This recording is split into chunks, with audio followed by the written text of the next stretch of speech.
Welcome to Oncology Nursing Update, understanding current paradigms and new approaches in the care of patients with prostate cancer.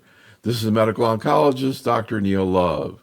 For this program, I met with Miss Kathleen Burns from the City of Hope Comprehensive Cancer Center in Duarte, California, to discuss nursing considerations in patients with prostate cancer. To begin, I asked her about a 73-year-old man in her practice with metastatic hormone-sensitive prostate cancer who'd been receiving testosterone supplementation prior to the diagnosis. This man, when he first presented, was found to have metastatic disease. Is that correct? Yes, that's true.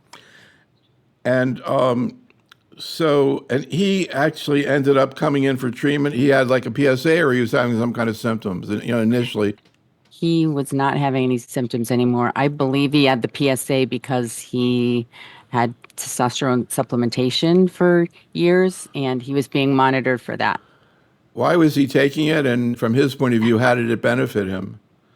He did not admit to hypogonadism, and it's interesting. I guess up to about 3% of men are treated without the actual clinical diagnosis. And from his point of view, is he gaining benefit? Did he feel better? Did he think it was helping him? He did. Yeah, he stayed on it for years, actually. Yeah. And what was his background? What kind of work did he do? And talk a little bit about him.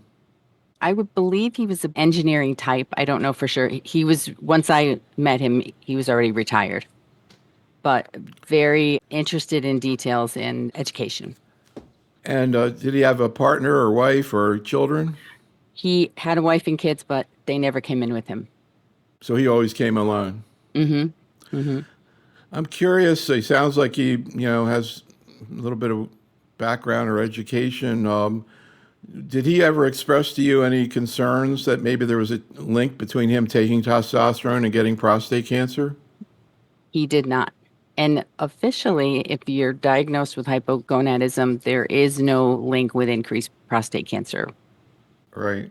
So he comes in and he doesn't really have any symptoms, it sounds like, no bone pain or anything. And then Correct. On the imaging workup, basically he's found to have metastatic disease. So what was his reaction to being diagnosed with prostate cancer, and in particular to be diagnosed with metastatic prostate cancer? Mm-hmm. I think it was a huge shock at the beginning, and he very much resisted sort of the guideline-driven treatment. He was very, very interested in doing a radical prostatectomy. So he ended up, even though he had metastatic disease, he had a prostatectomy. So at one point, it sounds like he got started on ADT. I think it was relugolix. Is that right? Mm-hmm. He actually, right around that time, he started on the combination, relugolix and apalutamide.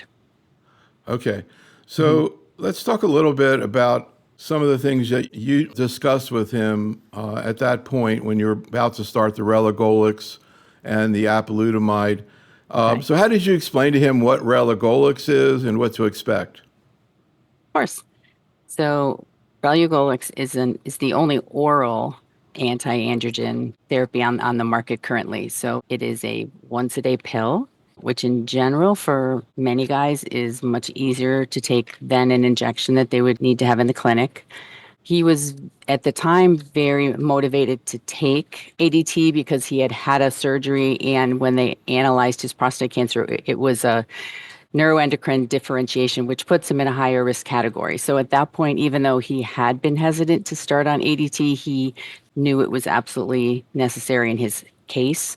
So that turned that fear into much more motivation for him.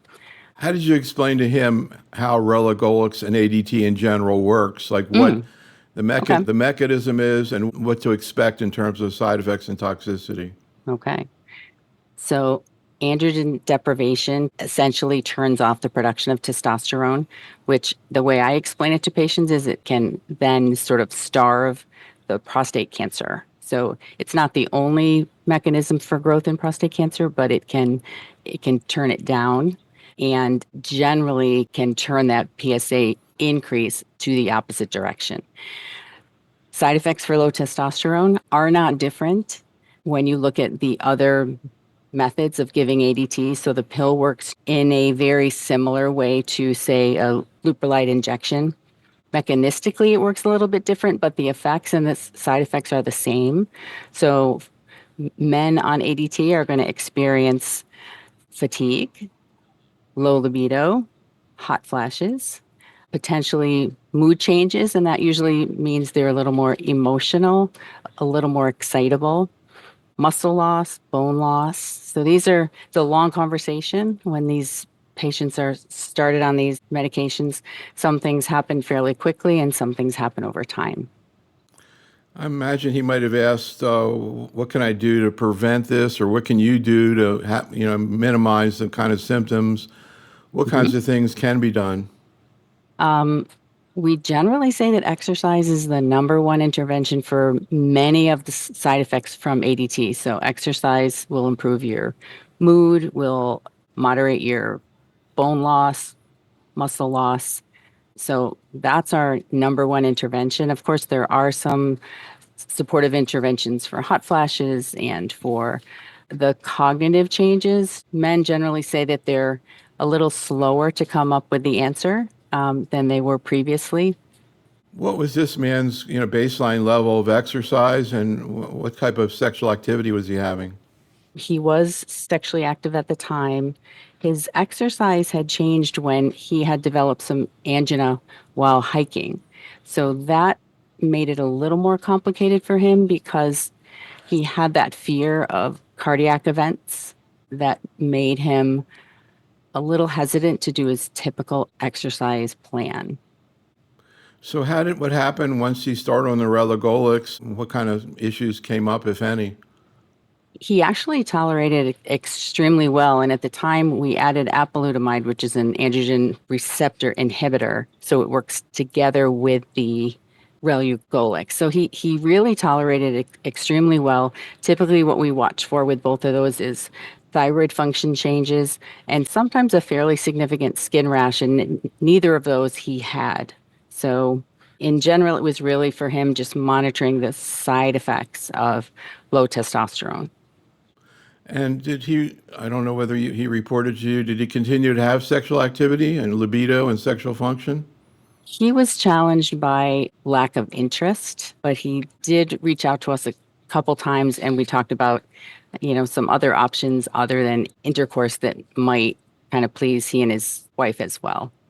So, you mentioned the fact that in addition to having androgen deprivation therapy or ADT, he also received apalutamide. You mentioned that it's an androgen receptor blocker. Recently I heard people describe these agents as lutamides because they all end in Hmm. lutamide. I kind of like that better. But he got apalutamide. We also have enzalutamide, and we also have darolutamide, three very well studied and approved. I can call them androgen blockers. Could you kind of talk a little bit about, again, what you say to patients about to begin one of these agents and sort of how your discussion differs based on which agent? He got apalutamide, but if he was getting Enza or Dara, would you approach it differently? And what are some of the things you bring up to patients? Yeah, of course. They do follow a similar pathway, but the side effect profile for the three of them can be very different. Enzalutamide was the first one, and because it crosses the blood-brain barrier, it can result in some changes, a little more cognitive issues, and a few more falls and fractures. Apalutamide seems to be a very tolerable drug, but it still requires a little additional monitoring in terms of thyroid function and this sort of skin rash that comes on fairly quickly. So it can require some titration at times. There is also a drug to drug interaction between relugolix and apalutamide. The interaction is that the testosterone gets metabolized more quickly, so it's not always completely suppressed. But the good news about that is we check testosterone every time, so we would be able to anticipate that really easily. So, how long has he been on treatment now, and how's he feeling?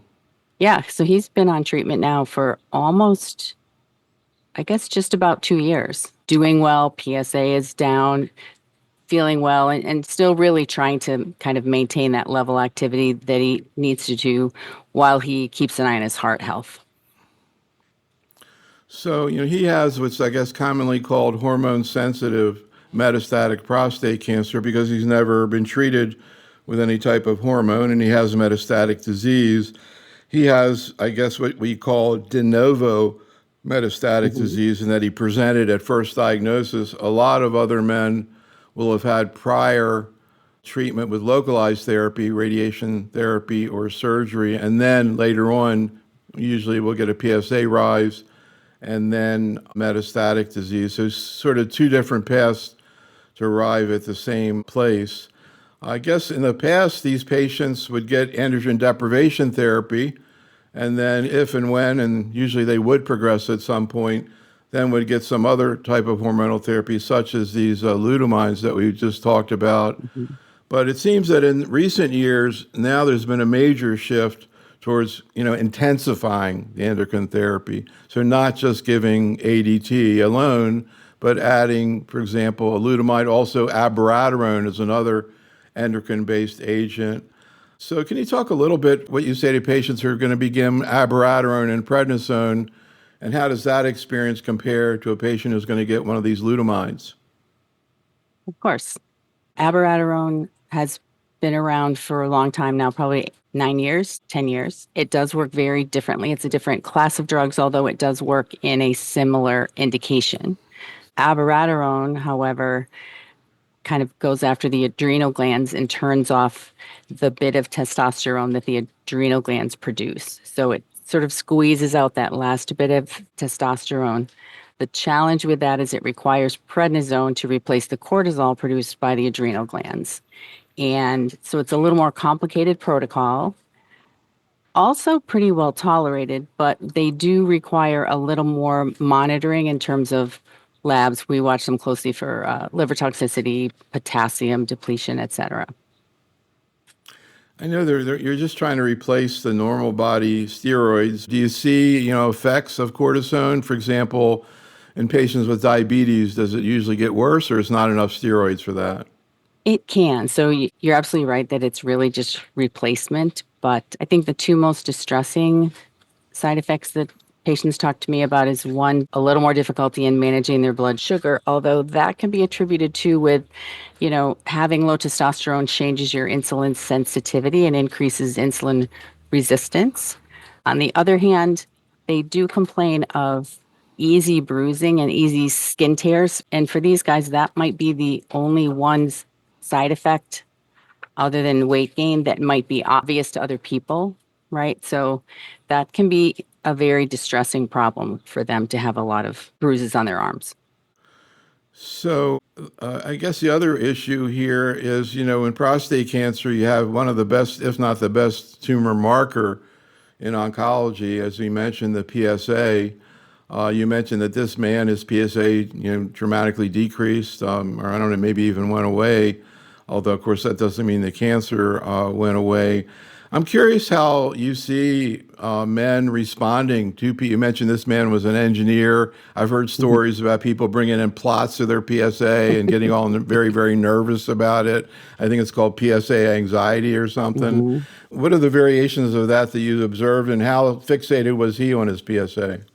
He was not as fixated as others. He also understood that when they took his prostate out and they tested the cells in the prostate, he did have a bit of a conversion, which makes his prostate cancer a little more aggressive than others. And two, it doesn't secrete quite as much PSA as an adenocarcinoma would. So he actually had more scan anxiety, so a little more scan anxiety because he knew that was sort of the proof of the pudding of where his cancer was. We do use PSA for anyone who is neuroendocrine, but we also look at other markers as well. So, one more thing before we get into PSA only disease or only relapse, which is again going back to these lutamides. I don't think there's any trials comparing them to see, whether it's less toxic or more. It looks indirectly, they look like the efficacy is pretty similar, but as you mentioned, maybe a different in side effect profile. Any sense about which one, or you all, or people in general choose? I've heard people say darolutamide is the best tolerated, and they like that. But what's your take?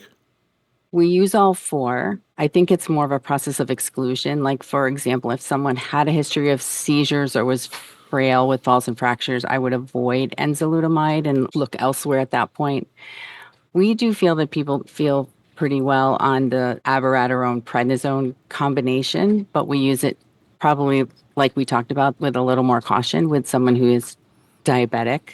Sometimes cost is an issue. These medicines can be very expensive, so it can take a bit to find financial assistance and coverage. Generally, they're all covered, but some seem to have a little bit more challenge with that, I would say. Let's talk a little bit about this PSA only disease that we see in men who've had prior local therapy. They're followed very closely and have, serial PSA measurements, and often, if they are followed carefully, get picked up at a point where they only have that and the scans are negative. And we know in that situation, if their PSA is increasing rapidly, that they're very likely to develop metastatic disease in the near future. And those subset of patients will often get treated. In the past, they would get ADT alone. And just like we just said with metastatic disease, what they saw is same thing in breast cancer, when they intensified the endocrine therapy, they got better results. And so we went through a stage where that was done. But then a couple of years ago, a really amazing trial came out, the Embark study. This is one of my favorite studies in all of oncology. It was really amazing. And this was in men who had PSA-only disease. So they had a rapidly rising PSA, but the scans, and of course in those days, they didn't have the PSMA scan when the trial was done, which is much more sensitive. But in any event, they took these men and they randomized them to receive either ADT, which had been the standard for forever alone, just androgen deprivation, to androgen deprivation plus one of the lutamide. In this case, it was enzalutamide. But then amazingly, they also had a third arm that they randomized who just got enzalutamide alone with not ADT, which is something we really hardly ever did before. So it was really, very, exciting to see them do that. And the other thing that they did was that all the patients got treatment intermittently, as opposed to continuously, as we do in metastatic disease. And the study, very dramatic. Again, when you added the enzalutamide in, much better effect. But also, just using enzalutamide alone was surprisingly effective. It was actually more effective than ADT. So now it's been a couple of years since we saw the data. Now it's been approved, and now people are out there trying to do that. So I'm curious, first of all, can you talk a little bit about this idea of intermittent therapy? I remember at ONS you talked a little bit about it. Like, what exactly do you do when you have a patient who has a PSA that's high, doubling, quickly, nothing on imaging? You start them on therapy, for example, let's say, in this case, the best treatment was enzalutamide plus ADT. Mm-hmm. Usually the PSA comes down in almost everybody, but then what? Yeah. This is a really important point for nurses. I think I spend a lot of my time sort of managing expectations around what happens to PSA. Do you decide on a time, or is there a little more kind of flexibility to it? So in the Embark trial, yes, they got treated for 9 months and then came off. So there is some, I guess, conversation about the balance between if they're on an ADT, how are they tolerating it?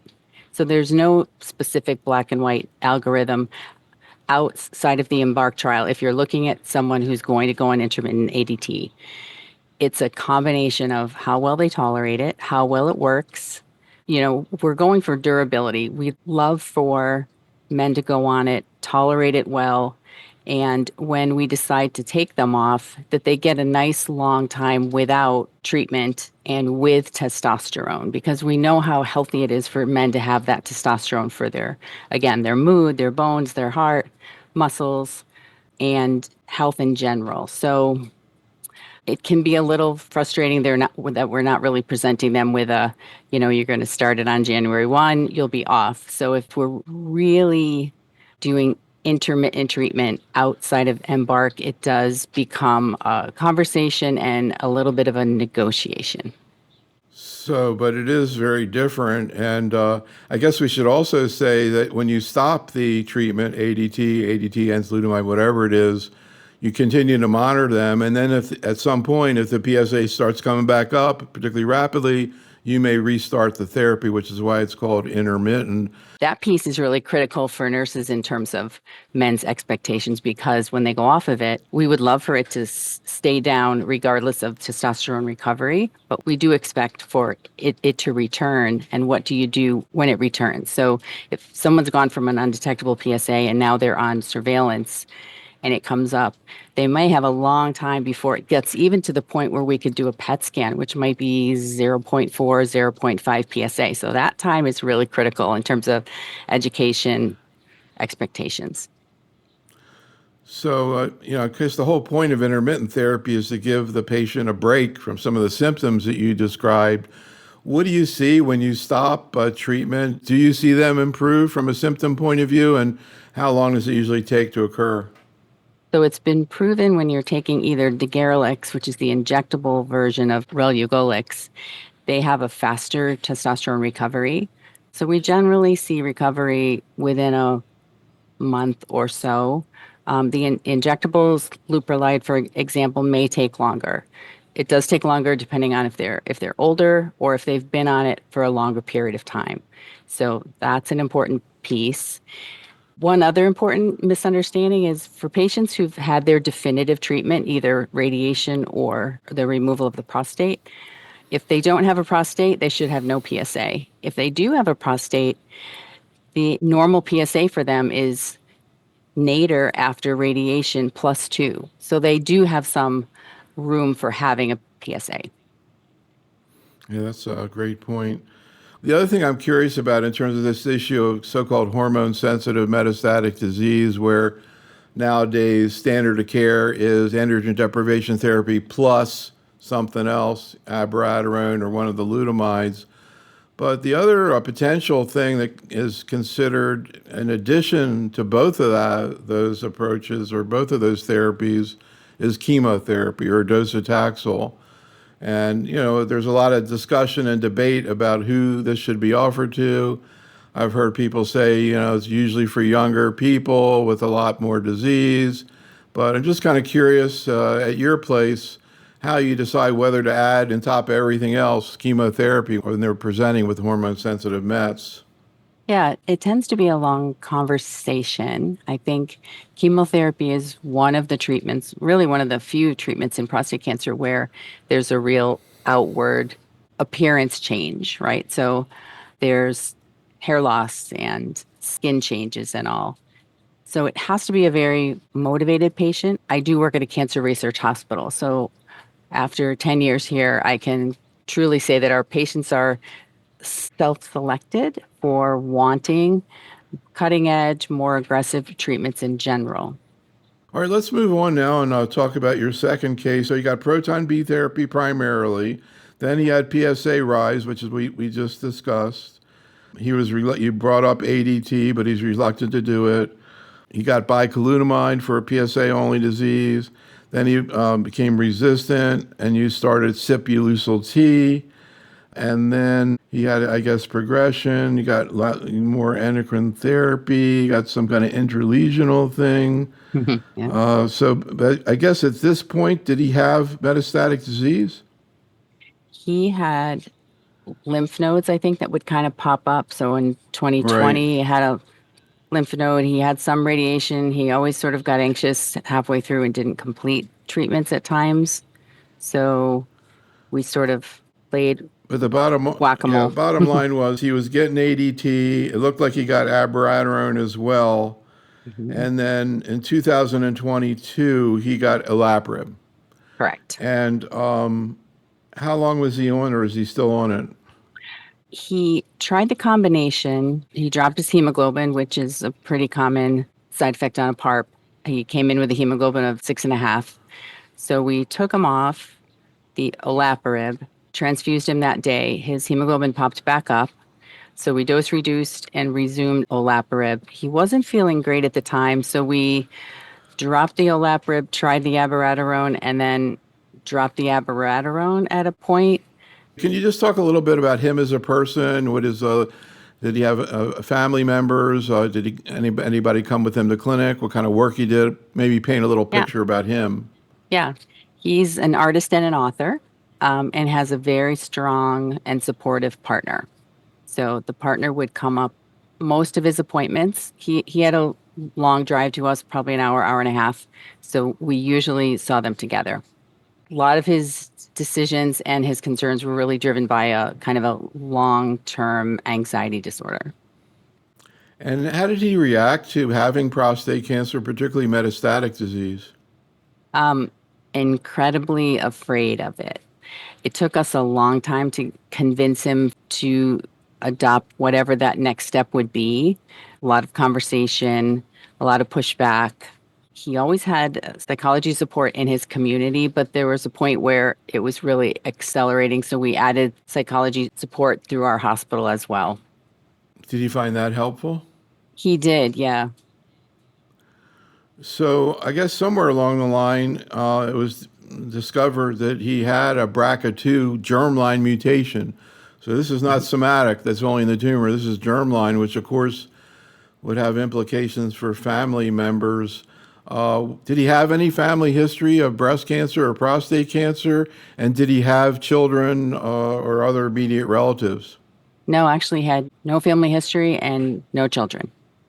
I guess typically in a situation like that, a patient with a germline mutation, usually it's going to be BRCA2, like him, Hmm. would see a genetic counselor to decide whether or not to, offer testing to immediate relatives and potentially do preventive maneuvers, in women with BRCA, potentially to have their ovaries and breasts removed, for example.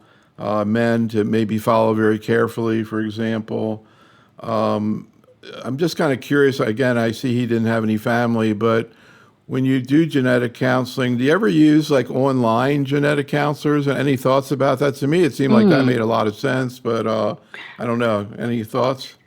Well, I work at City of Hope, which has a fairly large and well-known genetic department. So I think the closest we get to that is some of our practitioners will see a patient through telehealth, especially if it's a family who's out of state. So most of our appointments are in person. So let's get back to the point at which he actually got treated with a PARP inhibitor. You said he was an artist, so I don't know how interested he was in some of the issues there, but what did you explain to him about what a PARP inhibitor is, like olaparib, and how it works? Yeah, so PARP inhibitors are very different from most of our prostate cancer treatments. We adopted the use of PARPs from Women's Health. So our experience is we don't use it that often. You have to have certain genetic mutations prior to use. And in general, they're very tolerable. Generally, we keep a very close watch on the hemoglobin as it can drop fairly quickly. But on the other side, it tends to resolve fairly quickly with a slightly lower dose on the pill. Some fatigue, some weight gain, which is common in prostate cancer as well.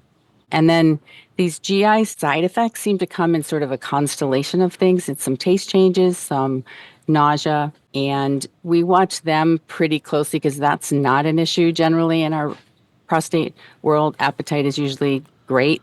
So we watch that closely, and really, if we see weight loss, it's a really quick nutrition referral.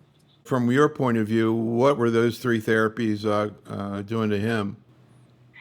He had some fatigue overall. His exercise, he has a horse, so he was horseback riding for exercise. He had fatigue in general, lack of sleep, nutrition problems for sure. And for some reason, that combination, and it may not have even been related to those medications he was on, his anxiety seemed to be escalating. We had made some slight changes to the doses and the pills we were trying. We also increased his psychology support. He was also taking a lot of supplements, and we really did a deep dive into what do you need? What can we get rid of at that point? So we probably brought him down from, I don't know, 12 or 15 different pills to maybe 6. That's interesting. Yeah. So, in terms of the olaparib, and also we have telezoparib. I don't. Do you ever use that? hmm Yes, we do. Yep. Any difference in tolerability issues, telezoparib and olaparib? And also, I don't know, do you use anything else like niraparib or anything else, or just We've been telezoparib? studying talazoparib in a triplet form for about 3 years. That clinical trial seems to be where we treat most often, and it seems to be very tolerable. Not So, as strong nutritional issues. so in getting back to him and the olaparib, and again now a lot of these people are getting it with abiraterone because I think that's where it's approved. Although maybe that's going to change in the future. We have a lot of experience in oncology with PARP inhibitors, strictly from ovarian cancer. And one issue that you hear talked about a lot in all the PARP inhibitors are GI toxicity. Like, what do you see, and what did you see in him? Yeah, his taste changed significantly. So he found that he really had no appetite, which then feeds into the fatigue, and fatigue kind of feeds into more sleep during the day, less at night. So it's a bit of a spiral. So even though we had taken care of him for years and years, it was time for him to spend a little extra time with our nutrition team and really do a deep dive in the supplements, how he's eating, what he's eating. With all those side effects he was experiencing, I think the quality of the food was really downgraded. He was just kind of eating what he could at the time. So, quite a bit of education was on what are his targets, how many fruits and vegetables, how much protein. And things really turned around for him with more education. Another issue that sometimes comes up with PARP inhibitors is cytopenias. And with olaparib, you hear a little bit about anemia, even occasionally patients needing transfusions. Did he have any issues with cytopenias, and what have you observed in that regard? He was chugging along pretty well on that combination of abiraterone and olaparib, but he came in one day and he hadn't called this before, but when he came in, he was in a wheelchair, which was really unusual for him. And he had no energy at all. So it wasn't a surprise when we saw his labs. His hemoglobin had dropped from the 11 range to 6.5. So it was an abrupt change. We were seeing him every 4 weeks, and it was an abrupt change. And for him, it was very startling. Although we had talked about it, he had never had a blood transfusion, and that's a huge surprise because it drops quickly. And any other need for transfusion, or just that one Nope, instance? just that one time. And we dropped him to 200 and it popped right back up, no problem. Anything else you want to say about the patient or what it's been like taking care of him?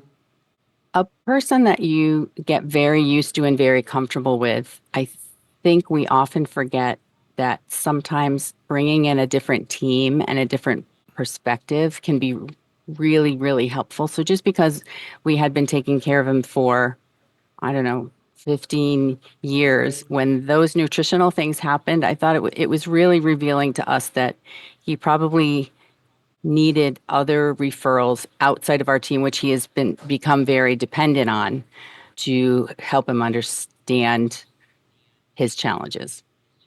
So let's go into your last case here. So he's a 75-year-old man with a hit long history of treatment for metastatic disease, got a lot of the therapies we've been talking about. Genomic testing was negative, so PARP inhibitors weren't really a consideration. But he did have a positive PSMA and was treated with lutetium 177. So I want to hear a little bit about, again, what you discussed with him at that point in terms of what lutetium is and what to expect from it. But can you first provide a little bit of a background about him and his life? He was a very gentle, soft spoken man with a very supportive family. However, he lived a couple hours away from us. He spoke only Armenian. His wife did his translating for him.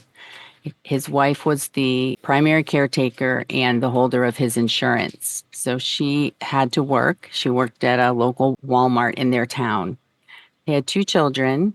that were helpful close to home, but didn't come to his appointments. So we struggled with trying to help them understand what lutetium was as a treatment, because it does require 3 days of isolation or at least distancing from children, young children. So that education piece was hard. He didn't like using a translator, which was a bit of a communication challenge for us in the office. He would generally call his wife at work and we would talk through her, which is always a challenge, right?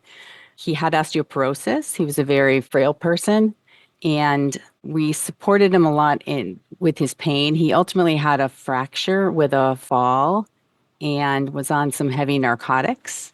And his only way to get to our clinic sometime was for him to drive. So there was a lot going on with him, even to get him through the first treatment. Yeah, that does sound very challenging.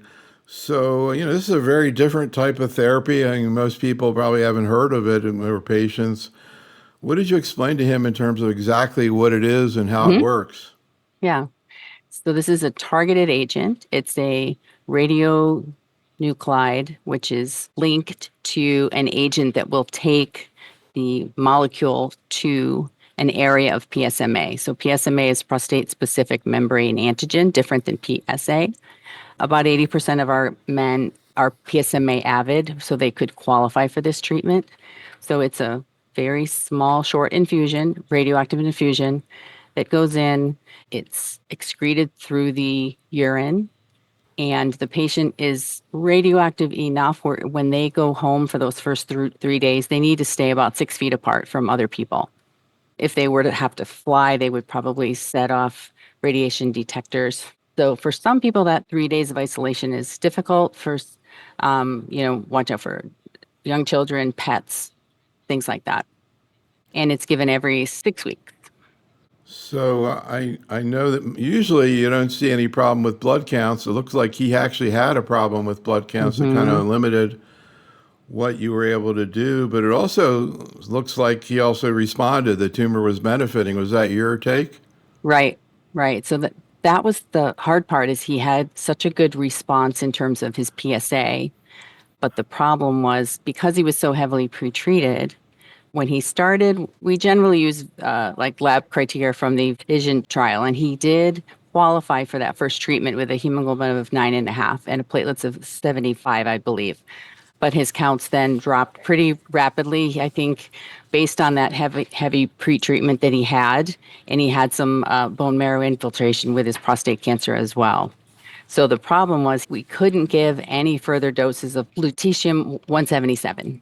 And that kind of pushed him into this category of being transfusion dependent.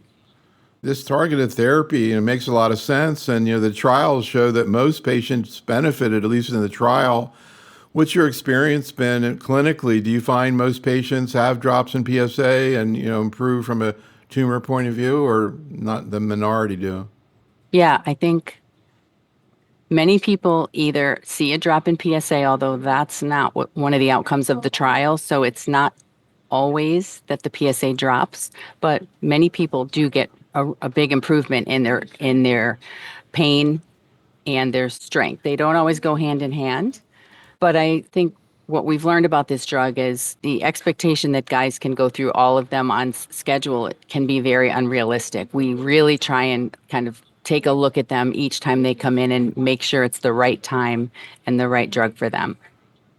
So I also wanted to ask you about another radionucleotide, but this, of course, lutetium, it doesn't matter where the Mets are, but there's another one that was actually developed before lutetium, radium, and Hmm. that, because of the way it works, is only for patients who have just bone Mets. But can you explain how radium actually works, why it's only given to patients with bone Mets, and again, what you see in terms of how they tolerate that? Yeah, the big difference between lutetium 177 and radium 223 is that radium, the radioisotope, is attached to a molecule that acts like calcium and takes the radioisotope to the bone. So if you were trying to treat soft tissue, it's just not effective at all. It's given every 4 weeks. It can be given in the right indication with enzalutamide, and It's a little more tolerated, I would say, in that the counts don't drop quite as much. Have you seen patients actually benefit the way you Hmm. described for lutetium? Absolutely. Yes. In general, the one side effect I see most commonly with radium-223 is moderately loose stool. So it's pretty easy to tolerate, and it can significantly help pain as well. So I guess, one of the issues here in terms of quality of life and toxicity is comparing it to chemotherapy. With lutetium, you have the ability to give it before patients get chemotherapy. How much of an advantage is that? And, kind of gets into the issue, how do men, typically men who, like this man's been through a lot, but may have a lot of metastatic disease, et cetera. What's the quality of life like that you see in patients who are getting chemo, like docetaxel, and how does it compare to the quality of life when they're getting these radionuclides? Hmm. We have a lot of experience with chemotherapy in general. So I think with chemotherapy, we have a little more room to dose change, both with scheduling and titrating based on counts. I don't think we're at that point with the radioisotopes at this point where we can get that creative, right? With knowing if we were to delay lutetium or drop the dose at all, if it would improve things. I think that's the part we're still learning. So, chemotherapy, if you have a patient who's got really low counts, but they really, really want treatment, it can often be more of an option for them. I guess also you mentioned before the issue of some patients have tumor in their bone marrow, and that causes cytopenias. And then if you treat it Hmm. successfully, actually their counts should get better theoretically if you have an effective agent. Absolutely. So, final question. I've always am interested in self-satisfaction or work satisfaction and burnout and all that. I'm just curious what it's like working in the clinic you do. I mean, you're a very unusual situation seeing men in a tertiary research center with prostate cancer. These cases that you've described are all complicated and also interesting and different. I'm curious, if somebody were to say, what is it you like about working and focusing on GU oncology and prostate cancer in particular? What in particular do you find gratifying? Hmm.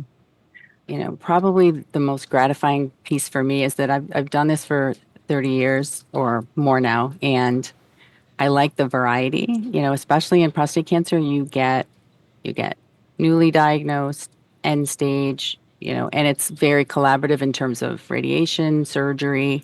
Um, for me, it's been a great kind of combination of all the things I've done prior to here, which included education, chemotherapy, radiation.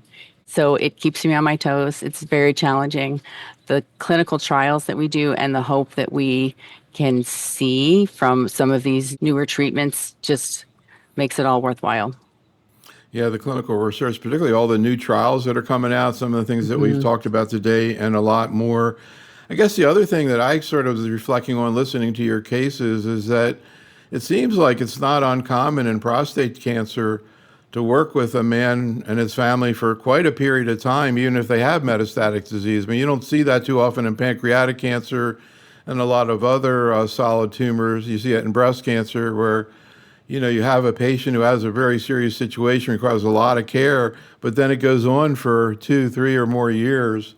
I guess that gets to be a very different experience from your point of view as well. Absolutely. This concludes our program. Special thanks to our faculty, and thank you for listening. This is Dr. Neil Love for Oncology Nursing Update.